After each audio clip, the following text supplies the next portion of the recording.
khalifah yang pertama selepas baginda Rasulullah sallallahu alaihi wasallam.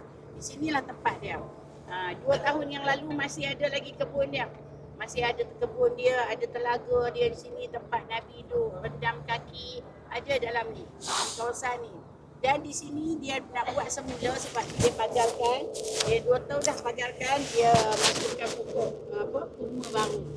Dia bertanam baru lah, yang lama dia buat, dia nak ubah suai bagi cantik lagi lah. Nanti mungkin dalam setahun 2 lagi, kita boleh main ziarah sini. Okey, di sini dinamakan Hadiqah. Hadiqah ni makna dia kebun. Hadiqah, kebun Saqifah Bani Sa'idah. Di sinilah tempat di mana Saidina Abu Bakar As-Siddiq dilantik menjadi khalifah yang pertama. Inilah tempat dia. Selepas kewafatan baginda Rasulullah sallallahu alaihi wasallam, jadi di sini berhimpunlah semua kabilah-kabilah dan ada pandangan-pandangan mereka bermusyawarah, pandangan-pandangan nak melantik Saidina Umar pun ada, nak lantik Saidina Uthman pun ada untuk menjadi khalifah selepas baginda Rasulullah sallallahu alaihi wasallam. Tetapi disebabkan ramai berpandangan, mereka mengambil orang yang layak menggantikan baginda Rasulullah sallallahu alaihi wasallam selepas baginda wafat adalah Saidina Abu Bakar As-Siddiq. Sebab apa? Sebab ketika Nabi dalam keadaan sakit, Nabi sakit ketika sebelum Nabi nak wafat, Nabi sakit dulu. Bila Nabi demam, Nabi sakit, Nabi tak keluar daripada rumah Nabi tu, rumah Sayyidatuna Aisyah tu, tempat makam Nabi tu. Nabi duduk saja dalam bilik tu rehat. Kemudian hari terakhir, Nabi keluar daripada bilik Nabi, dipapah oleh Saidina Ali dan Zaid.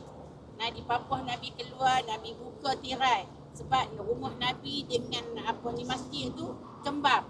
Macam kita masuk Raudah tu lah. Sebelah kanan masjid, sebelah kiri Raudah rumah Nabi dengan Sayyidatuna Aisyah radhiyallahu anha di ujung sana kan. Kemudian bila pagi tu, sebelum subuh, Nabi nak keluar solat berjemaah bersama dengan para sahabat. Jadi bila para sahabat dengar Nabi dah sihat, bila Nabi boleh nak pergi solat bersama dengan para sahabat seronoklah dengar kata Nabi dah sihat. Jadi cuba feedback balik dengan cerita kita. Apa yang berlaku kat kita sama macam sama dengan peristiwa yang berlaku pada baginda Rasulullah SAW.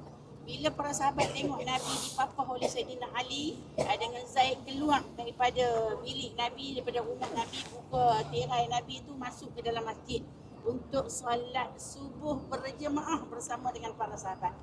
Jadi bila Nabi dah masuk dalam tu, masa tu Saidina Abu Bakar yang akan mengimamkan semua para sahabat ketika itu. Waktu dia semasa Nabi sakit, Saidina Abu Bakar lah yang mengambil alih untuk menjadi imam kepada para sahabat yang lain. Jadi bila baginda Rasulullah SAW masuk saja nak solat, nak masuk masjid nak solat subuh bersama-sama, kemudian Saidina Ali pun memuliakan Nabi. Saidina Ali kata minta Nabi jadi imam. Tetapi baginda Rasulullah SAW minta Saidina Abu Bakar yang menjadi imam, Nabi menjadi makmum kepada Saidina Abu Bakar. Daripada peristiwa tersebutlah maka kabilah-kabilah waktu berada di Madinah ni, kaum Muhajirin dan Ansar ni bersepakat melantik Saidina Abu Bakar As-Siddiq sebagai khalifah yang pertama selepas kewafatan baginda Rasulullah sallallahu alaihi wasallam. Jadi selepas Nabi solat subuh, waktu duha, Nabi pun meninggal, Nabi pun wafat. Hari yang sama 12 Rabiul Awal. Dalam masa nak menggantikan Abu Bakar tu, dia bercerita wafat. Dia dikuburkan pada hari Rabu. Selasa. Selasa. Nabi wafat 12 Rabiul Awal. Nabi dikuburkan 13 hari Selasa. Dikuburkan pada hari Selasa. Kemudian masa tu daripada sibuk-sibuk dah. Siapa yang nak ganti tempat baginda Rasulullah SAW. Tapi selepas kewafatan Nabi dah dikebumikan, baru mereka buat musyawarah di sini. Nama dia Saqifah Bani Sa'idah, bukan Sa'idah Sa'idah. Dia pandangan dia, buku-buku ni kadang-kadang tak sama. Dia dalam kitab dia tulis Nabi wafat pada 12 Rabiul Awal waktu duha. Waktu pagi, Nabi dimakamkan pada hari Selasa. Dalam buku budak tak tahu dah siapa yang tulis. Dia dalam kitab yang besar, kitab memang cerita tentang si Rasulullah SAW.